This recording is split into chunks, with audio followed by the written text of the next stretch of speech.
of hearing people communicate with their audience. I have a question. What do you think are the most common barriers for deaf and hard of hearing people that are currently living in the United States right now? And you can respond in the chat if you can.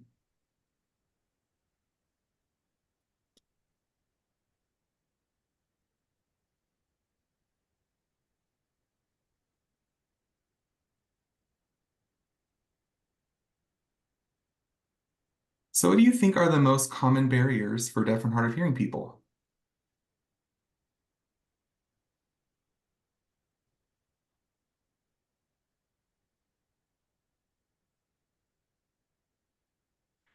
Yeah, communication,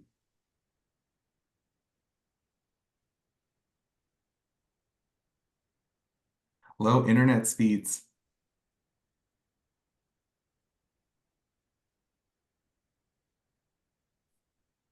What else?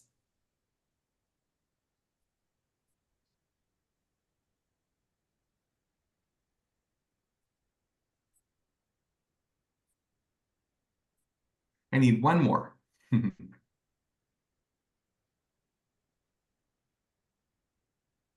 Accessibility to technology and devices. Yes, that one. Lack of ASL resources and services. That's another great one. So, deaf and hard of hearing people rely on several different methods for communication to access. CSD, Communication Services for the Deaf, was founded in 1973 to solve a really interesting problem. In 1973, well, actually before 1973, deaf and hard of hearing people needed to rely on their parents, neighbors, friends to create calls for them.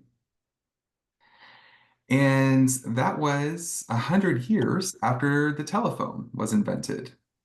So, in 1973, CSD was established with the simple idea that deaf and hard of hearing people could actually create calls through a hearing person, and that hearing person would make that phone call for that deaf individual. And how they did that is they would use the TTY, and that is the teletypewriter. And what the TTY did was allow deaf and hard of hearing people to use a landline phone, and they would place that landline phone into that keyboard, and this keyboard would use beeps and bleeps and would create letters. And these letters ended up creating words. And that was how deaf and hard of hearing people communicated with each other back in 1973 and on. The challenge was for the TTY, in order for it to work, is the other person on the other end needed to have a TTY as well. And of course, back in 1973, not everybody had a TTY. So somebody came up with a brilliant idea of hiring hearing people and making them sit in front of a TTY, and they would receive those calls from deaf people and create calls for them. And that guy was Ben Soup, and he established CSD in 1973. And ever since that time, deaf and hard of hearing people needed to rely on third parties, uh, captionists, to communicate for them. And then in 2000, video became a standard. So they started to hire sign language interpreters and put them in front of a camera so that deaf folks could call the interpreter and the interpreter can make the call for the deaf person. Here's what's interesting though. Back in the day, we used to rely on landlines, and today, nobody has a landline anymore. We have internet.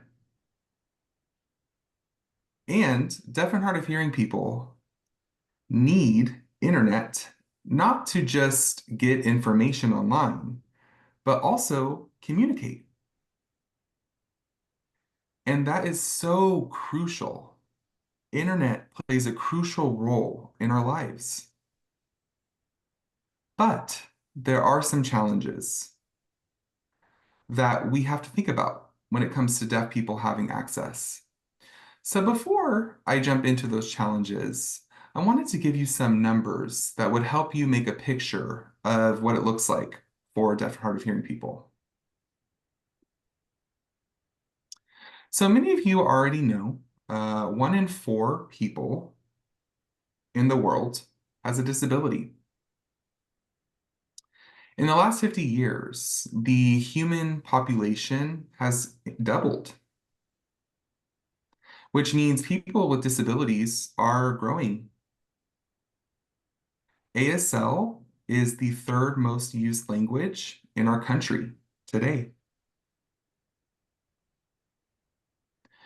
Unemployment rates, that's actually not on this slide, but unemployment rates for deaf and hard of hearing people is at about 70% and also underemployed, 70% of deaf people. So if we close that gap just by 1%, we could be impacting the US economy by $25 billion. That being said, we have about 11 million deaf and hard of hearing people living in the US. And those deaf and hard of hearing people rely on internet for access to work opportunities, for access to communication, and access to really countless resources that are available today. Right now, we are being impacted by Hurricane Milton, and how deaf folks access resources to them fully depends on one thing: internet, internet access. If they don't have internet, they don't have access to valuable life-saving resources. Now, part of the challenge is, I mentioned deaf and hard of hearing people are about 70% under or unemployed. And that's actually even worse for deaf folks who live in rural areas. Some senior citizens as well. These target audiences need this even more. They need access to these resources even more than the average person because they completely rely on the internet for networking and information access. And that's why we're here today to talk a little bit about what that experience looks like for deaf and hard of hearing people. So if myself as a deaf person right now wanted to ask FEMA, wanted to ask the IRS or Department of Revenue for an accommodation, if I wanted them to ensure that I had access to their resources and services, more likely than not, they will say something like this, as you see on the slide. Our agency utilizes the telecommunications relay service that allows people with hearing or speech disabilities to place and receive calls. TRS is available in 50 states, the District of Columbia, DC, Puerto Rico, and the US territories for local and or long distance calls. Now, part of the challenge with this means that agencies themselves don't have to do anything. They put the work on the deaf and hard of hearing individual to figure out how to receive that communication technology, how to get internet access. And myself as a deaf person still have to do the work on setting everything up myself to be able to communicate with my community. So that being said, the law itself says, so the ADA here on the slide covers all activities of state and local governments, regardless of the government entity's size or receipt of federal funding. So what we want is equal opportunities that benefit from all programs, services, and activities. This can also be healthcare, social services, and different things like that. So this is not exactly what's happening today. Part of the challenge that we're seeing is for deaf people is we have to completely rely on third parties to be able to provide us with one, communication technologies that we need, two, how to get internet access, three, how to pay for it, especially if we're in a rural area, and also especially if we do not have the funding available, if we don't have jobs. So these certain audiences don't only just struggle getting access to internet, they also struggle having complete communication access. Our team has been trying to work with different states to encourage them to implement best practices that allow deaf and hard of hearing people to be able to receive resources that they need in order to communicate. And that includes internet. So CSD, we've been advocating for the last few months, trying to build relationships with different states and different cities to inform them that deaf and hard of hearing people are not being included right now in the Digital Equity Act. And one thing that we want to try to accomplish is to get support and to be recognized as people. And we should be able to benefit from digital equity.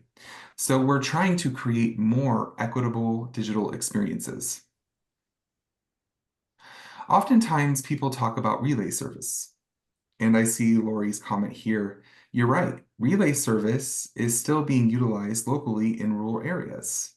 TTY is also being used. Yes. And the number of TTY's users has decreased a lot. A lot more deaf folks rely on internet-based solutions. The challenge for deaf and hard of hearing people continues to be that we rely on third-party organizations to provide supports or to do the relay service for us. So what we're trying to accomplish is how do we make sure that we are providing direct communication access for deaf and hard of hearing people? I want to show you really quickly what relay service looks like today. I want you to think about what that experience looks like for me anytime I create a call. So I'm going to show you a really quick video. So if I dial a phone number, I will get a relay service interpreter as you see here on the screen.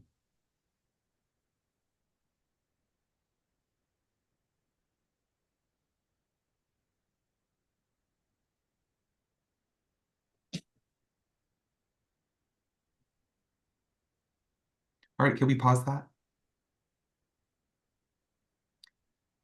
So now keep in mind, the way relay service works is I call an operations center that has 400 interpreters that are just waiting to receive a call from a deaf person. And they create that call for that deaf person who calls in. So I get a random person on the screen, as you see here, that I've never met before, that has no idea why I'm creating a call. So I call them and I ask them to make a call for me to the IRS.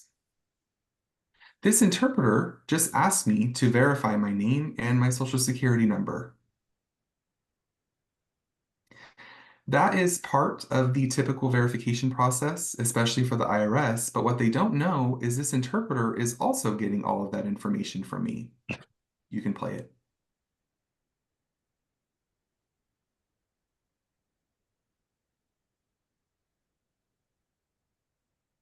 So answer the question. This is the next question.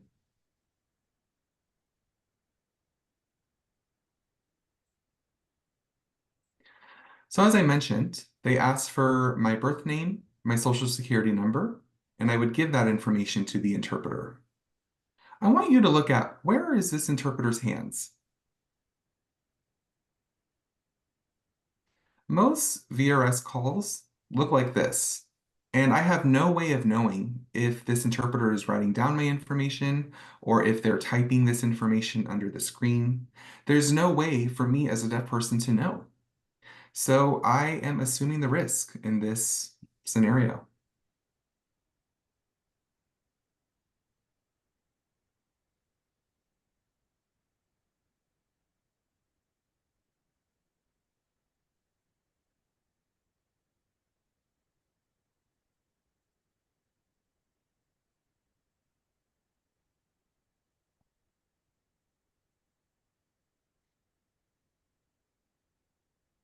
So did you notice the interpreter looked away from the screen and looked back?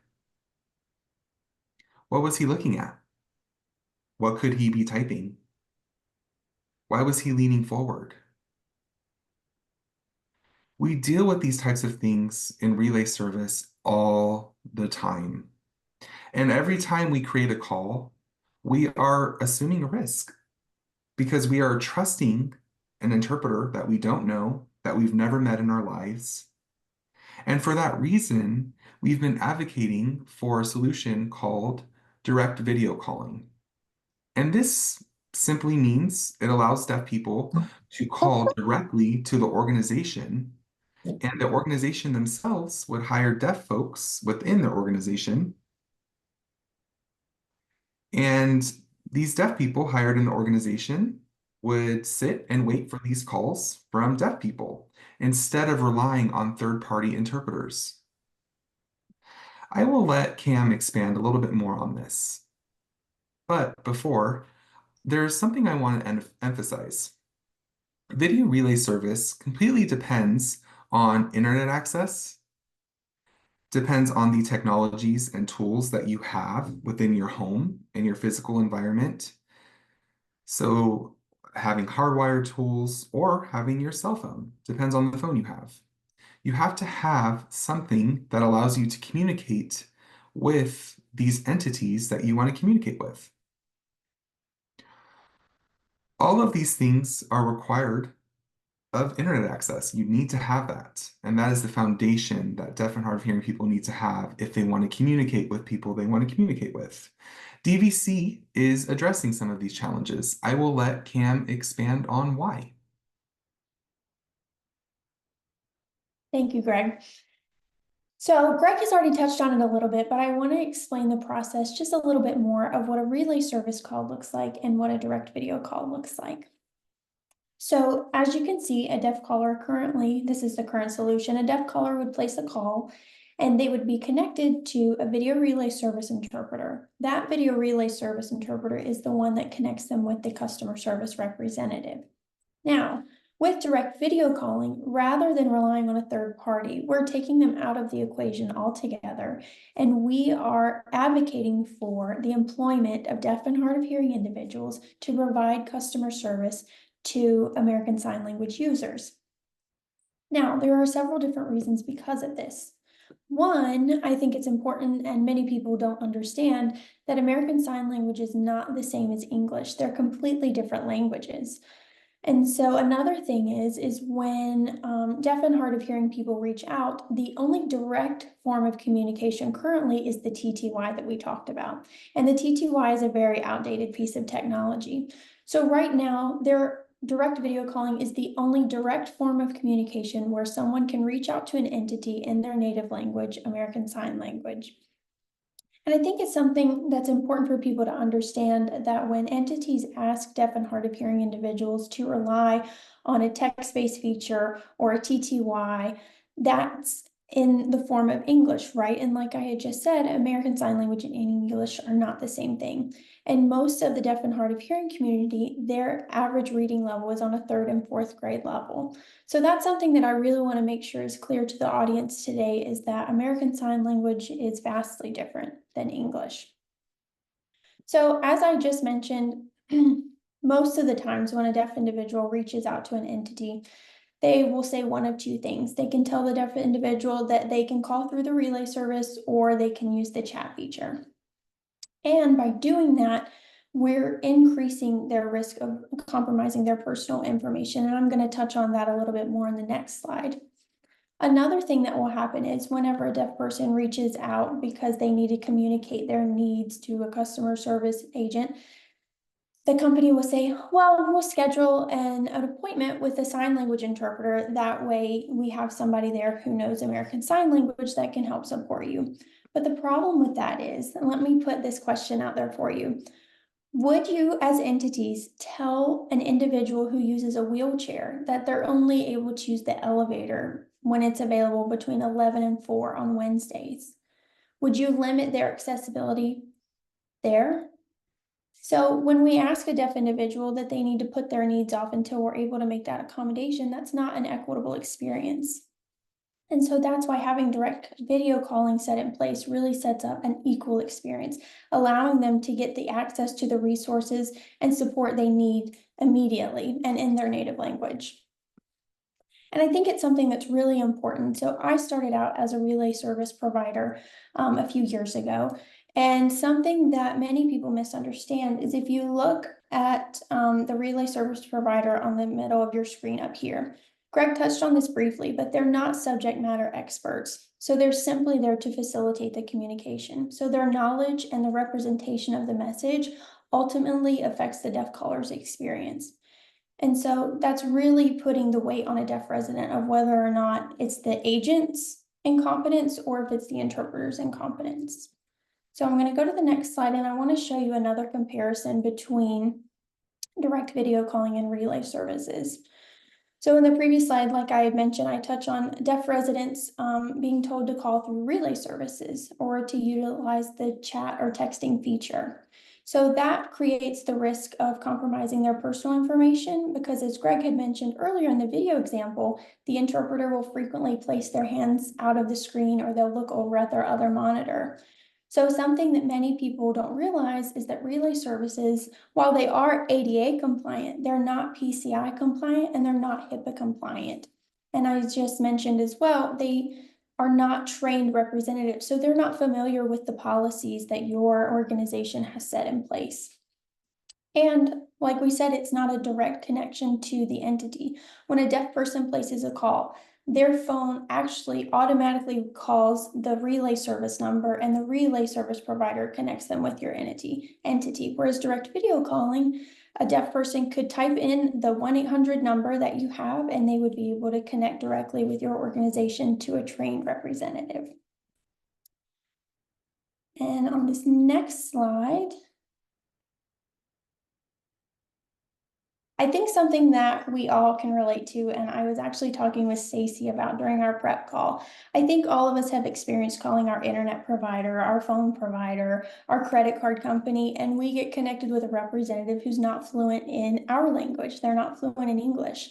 And that's pretty frustrating. I've been there myself, and you're trying to convey your message and your frustrations and your problems, but they're just not able to understand your language, and you're not always able to understand theirs.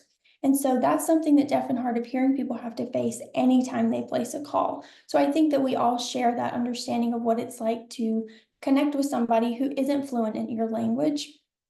And so that's something that we have to recognize, that relay service interpreters, while they are fantastic and they will always be necessary, it's just hard when they don't always fully understand the caller's message and they're not able to convey the hearing person's message as well.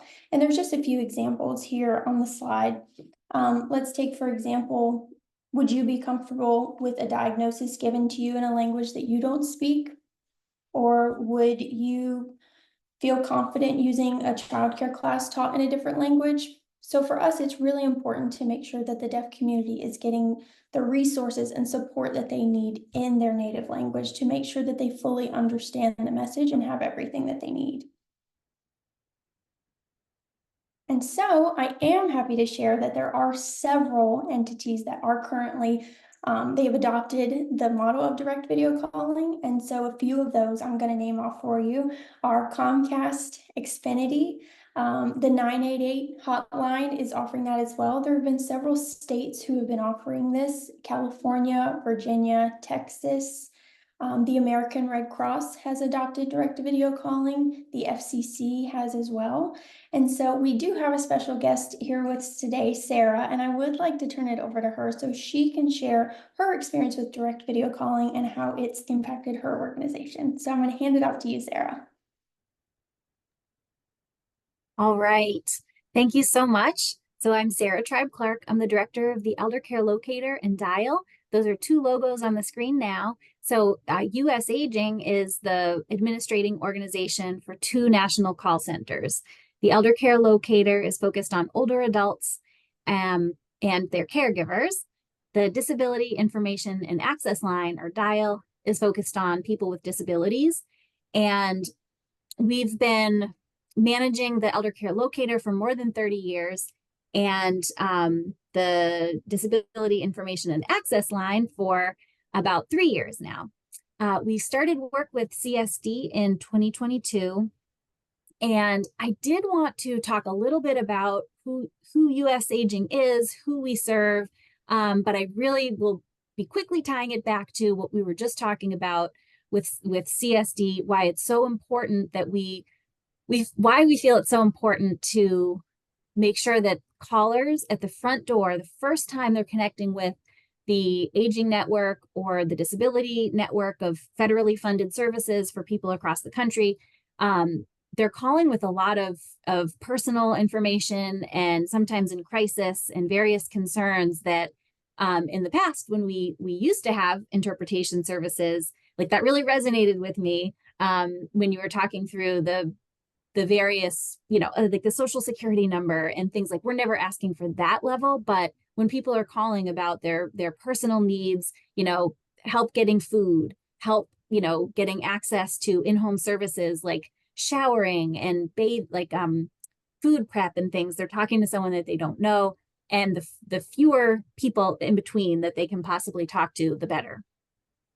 So I'm just going to talk a little bit about US Aging. So we represent and support the we represent and support the National Network of Area Agencies on Aging, and we advocate for the Title VI Native American programs that help older adults and people with disabilities live with optimal health, well-being, independence, and dignity in their homes and communities. So the two contact centers I mentioned are part of the No Wrong Door network that is funded by the Administration for Community Living. So that's a U.S. federal agency that has funded US Aging for this, at least the Elder Care Locator project, for over 30 years. And we have direct interest in helping people get connected with, and that's across the older adults, people with disabilities, the caregivers, family and friends who help them in their homes, get the resources they need, again, to be as independent as possible. So the area agencies on aging have several core services that they provide.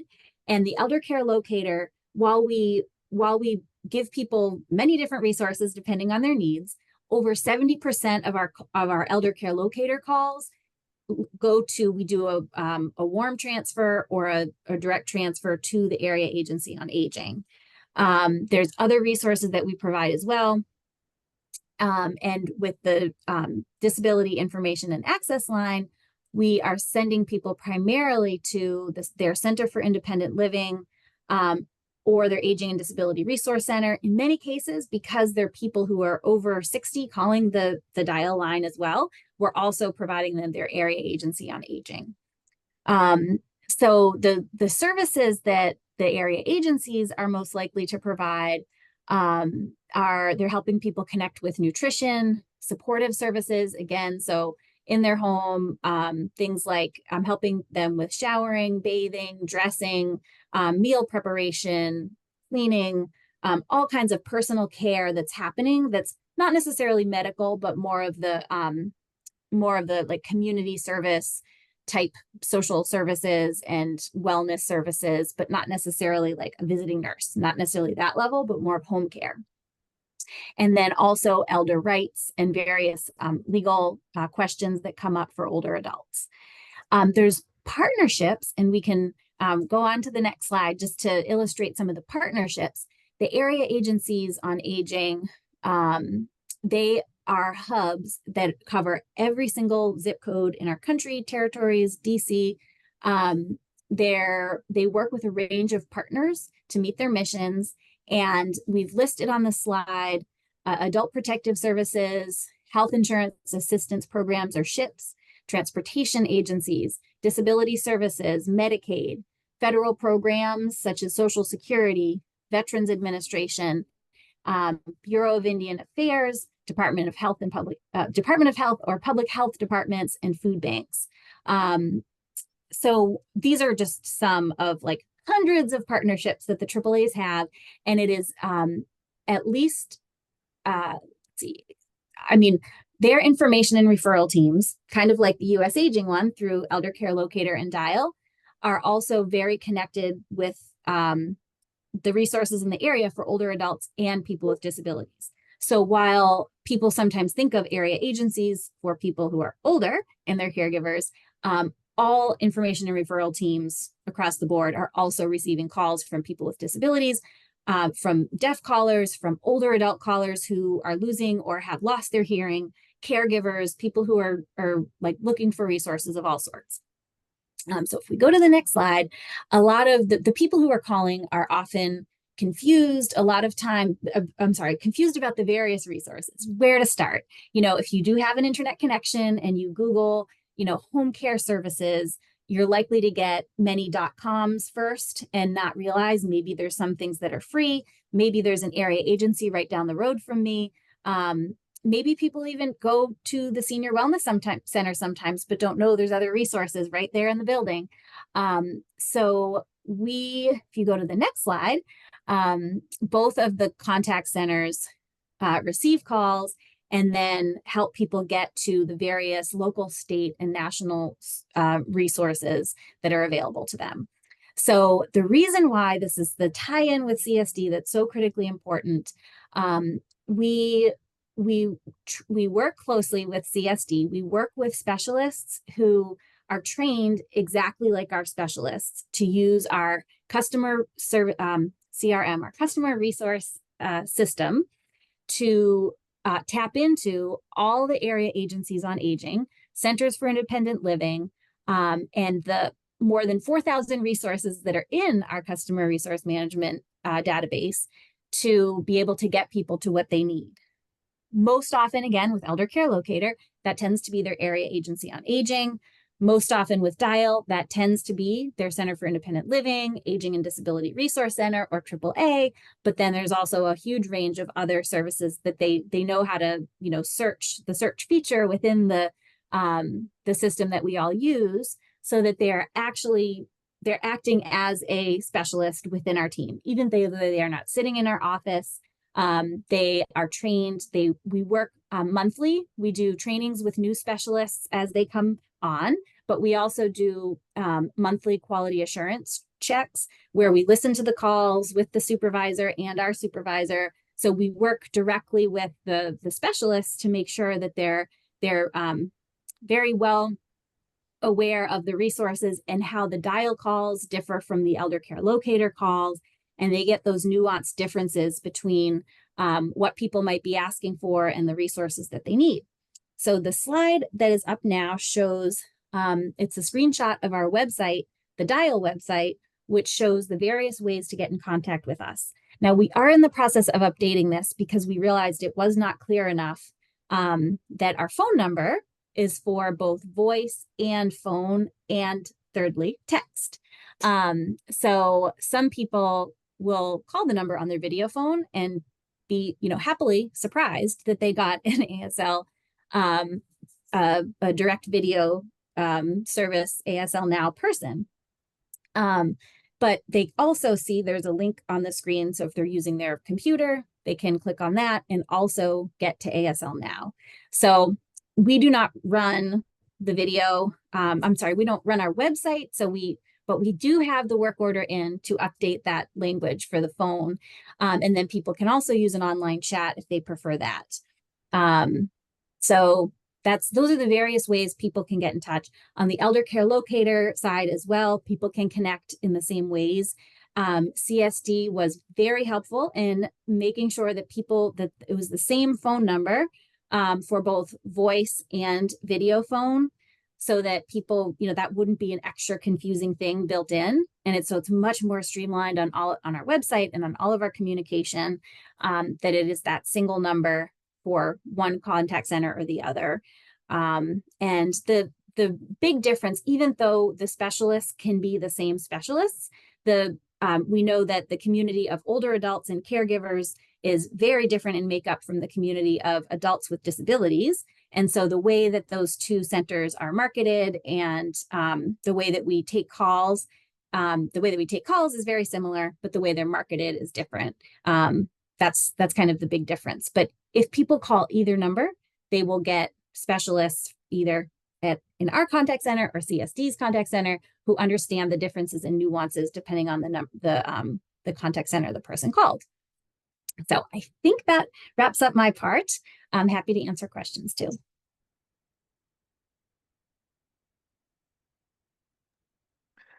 Thank you so much, Sarah. This is Greg speaking again. So I wanted to tie everything all together for everybody. So today we talked about how deaf and hard of hearing people communicate. We talked about what their experiences are like when they reach out to resources that are available to them. We also talked about their barriers and what that feels like. Really, the key aspect to communication all comes down to internet access and being able to come in to resources that they need to access. Tapping into resources, for example, US Aging just shared with you.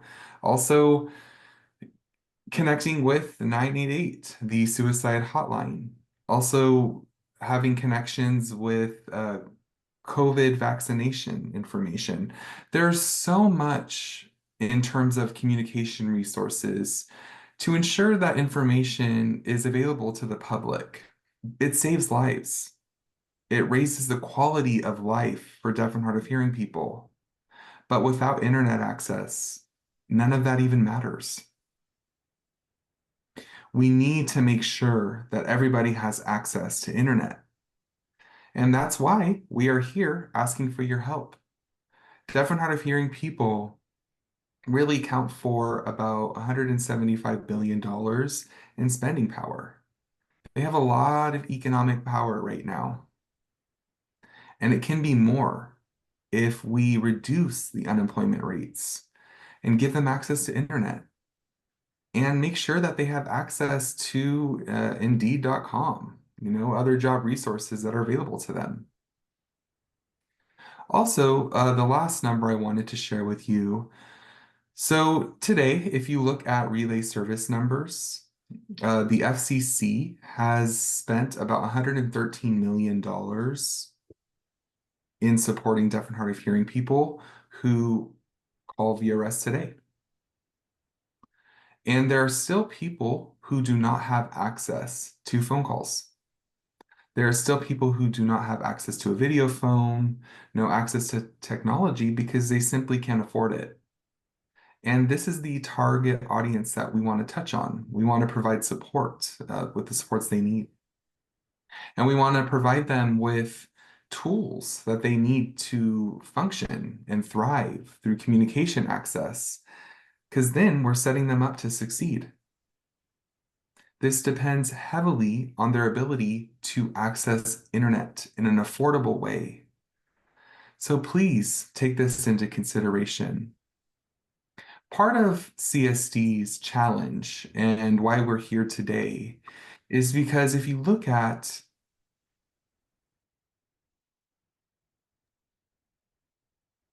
NTIA, National Telecommunication Information Agency, their funding and resources that they make available, they have not emphasized a lot on accessibility. They have not stressed on disability inclusion. They stress a lot on minority communities, but there's not everything in there that talks about deaf and hard of hearing people accessing those materials in a meaningful way. And we've tried to make the case with different states, different cities to talk about this. But part of the resistance comes with the idea that deaf and hard of hearing people cost money. It's expensive to provide them with the resources they need. And that's not fair. We all deserve to have the same level of importance and prioritization as everybody else does. So I'm asking you for your help, putting deaf and hard of hearing people in the agenda when it comes to digital equity to ensure that they get the resources they need. CSD, we're here. We want to help. We want to help set up programs with you and think about how we can serve deaf and hard of hearing people best. So please reach out to myself, Cam, also Sarah, if you have any thoughts, if you want to run any thoughts by us, and to ensure that resources are available to deaf and hard of hearing people. Again, we're here. We'd love to continue this conversation. I will pause if there are any questions. Thank you so much. I think I'll just jump in and say that I know just for me personally, this has been an incredible opportunity to think outside of my own perspective, which is something I always try to do. But I think we always kind of lose track on what another person's perspective is because we don't walk in their shoes, right? And so I really appreciate everyone's input, but especially Greg and those of you who wrote in the chat and your vulnerability with talking about your personal experiences and what you're going through and the challenges and barriers that you face. This is exactly why we want to be involved in supporting the work that CDS does.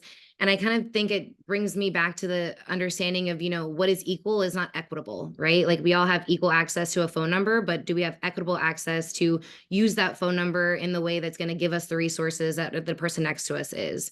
I think a lot of the things when you talked about data and privacy, and to Greg's point, we talk about that in broadband, but I don't remember ever hearing about it contextualized in a place of those who are deaf or hard of hearing, and what does that unique sector of privacy and security look like for those individuals as compared to others, right? So I think you gave us so much to really think about, a lot of avenues to go in. I am happy to start off on a question with us. And if you have a question in the audience, please feel free to raise your hand, to put your question in the chat. We want to hear from you. And I'm sure that Cameron and Greg and Sarah do as well. I think for me, I'll just ask, as someone who does have some connection with local leaders, as NCC, our members are local municipalities, what is the best way for us to start that conversation? Because there's so many avenues that we can go into. And I guess in some ways it's about connecting to that congressional member, but what is some success you guys have had in the past of starting that conversation?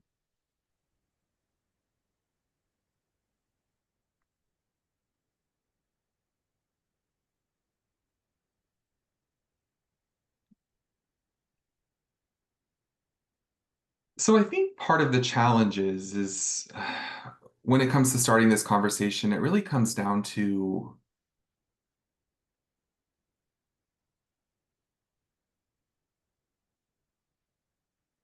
it is a niche. And it's not documented as it's important to any service that's available, really.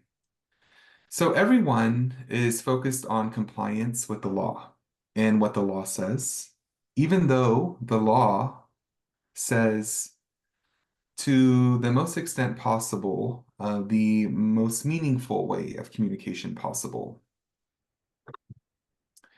But the language in the law also happens to say direct communication through TTYs is acceptable. And because of that language, we are stuck. We are stuck in 1963. We don't have modern accessibility requirements. And that is where our pain point is. We don't get featured into accessibility requirements. We don't get featured into being a part of the broad disabled population. And that's where we struggle, often with different cities and different states. They say, oh, we're in compliance with the ADA. Well, they're not wrong, but that doesn't mean that they're accessible. Really, case in point, if we call the IRS and they say, utilize the TTY, if I actually did try to use the TTY, that line is probably broken, or it doesn't work, or it just doesn't get answered. Because today, no one is using the TTY. So our challenge is there's not a sense of uh, urgency to address the needs of deaf people. They're happy to just pull in an interpreter and allow the interpreter to take the responsibility of mediating communication between people. And that doesn't feel good either, because as I shared earlier, that information. So I hope that's clear. This is Cam. I just want to piggyback off of that. I think what's really important is we need allies. We need people who will work alongside us to make these changes happen. We need someone who will connect us with the right people so that we can share the experience of the deaf community, and so that these challenges can be seen and heard and recognized so that we can make the next steps to making a difference. So that's really what we need from all of you today in the audience, is to help us get in front of the right people so that we can make this an equitable experience and not rely on an outdated piece of technology, and have that direct communication happen in American Sign Language. Absolutely. And I think from what I'm hearing, it's nice to have people go above and beyond, but at the end of the day, people are going to do what is legally required of them to do. And so that seems like what I'm understanding is the biggest hurdle and the biggest thing. And even in some of my research, I think I found that out of 400 plus federal agencies, 6 are using direct video calling. So obviously the legality is what's going to push those other 300 plus federal agencies and the countless thousands of state agencies to move over to that equitable internet-based communication service that you all know personally is more susceptible and more successful. And then the research shows that it's more successful and more people are wanting to use it. But as Greg mentioned, it cannot happen without the internet. And so everybody on this call, and those of you who are touched into broadband or touched into your local leaders or touched into state leaders, we want to make sure that you're putting this at the front of your conversations when we talk about digital equity. There's a lot of money going into digital equity right now. It's Digital Inclusion Week. So use this information, and like Cameron was saying, be an ally to those who are not able to be at the table. We had a lot of discussions about who belongs at the table, and we should be meeting people in their communities, right? Not asking them to come to the table. So how can we ally with CSD? How can your organization be a part of it? Please reach out to Cameron and Greg. They have countless resources, as Sarah shared with you, and just getting the ball rolling for agencies like them to be able to give these services to those who are deaf or hard of hearing and those who really deserve it. So I really wanted to open it up again. If there are any questions, please join us in the chat and share them.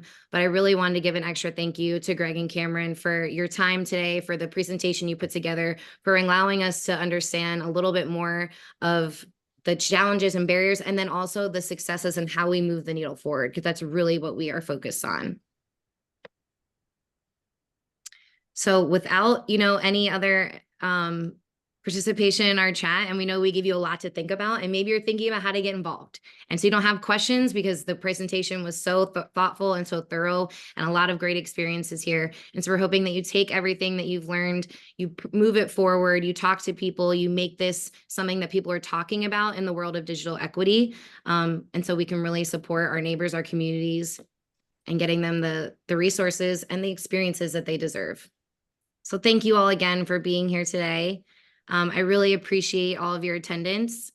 Again, for those of you who came in a little late, this is being recorded and we'll have it up on our YouTube page, as well as everyone who registered for the webinar today. You'll be getting a copy of these amazing slides of the contact information for all of our speakers, as well as the recording for today. So you can share it, hopefully, with those around you and really help us move that. So thank you all so much. I really appreciate it. And if anything more from Cameron and Greg, otherwise, we will see you all soon, I hope.